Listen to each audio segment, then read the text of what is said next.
দেখেন আমি সারাদিন ঘরটা কি কষ্ট করে গোছাইছি, আর আমার মেয়ে, হ্যাঁ এই দেখেন তার অবস্থা। এই তুমি এর নিচে কি করো বলো, এর নিচে কি করো? ও মা, হ্যাঁ দেখেন একটু আমার খাটটার অবস্থা।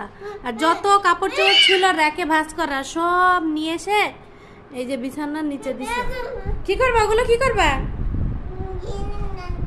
হ্যাঁ ঢেকে দেবা? কারণটা কি? তাড়াতাড়ি ঢুকে পড়ি? ও মা, সে কি কথা! দেখেন একটা অবস্থা।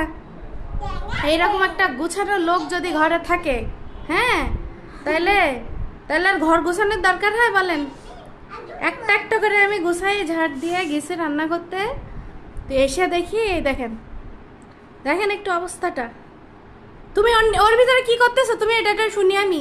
কালকে থেকে এই খেলাটা শিখছে সে, যেই সময় পাচ্ছে অমনি বিছনার নিচে ঢুকে যাচ্ছে। হ্যাঁ দেখেন খরগোশের মতো বিছনার নিচে ঢুকে এই হচ্ছে তার অবস্থা। এই শোনো শোনো, আমি কি বলতেছি, কেন কেন ঢুকলে এই বিছনা নষ্ট করলে কেন? তুমি কি করবে?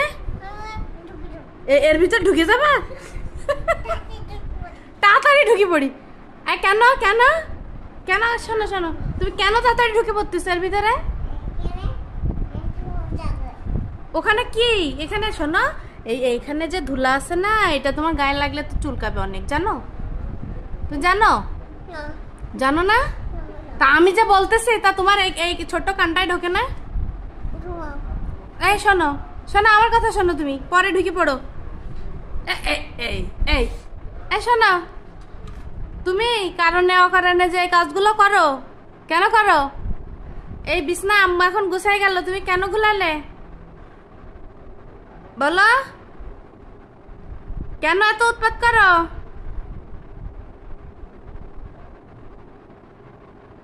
বলো। লাঠি আনবো, লাঠি? এই খাট গুছাও, তাড়াতাড়ি খাট গুছাও তাড়াতাড়ি, এক্ষুনি যেন খাট এরকম না থাকে, যেন আমি যেন এরকম না দেখি।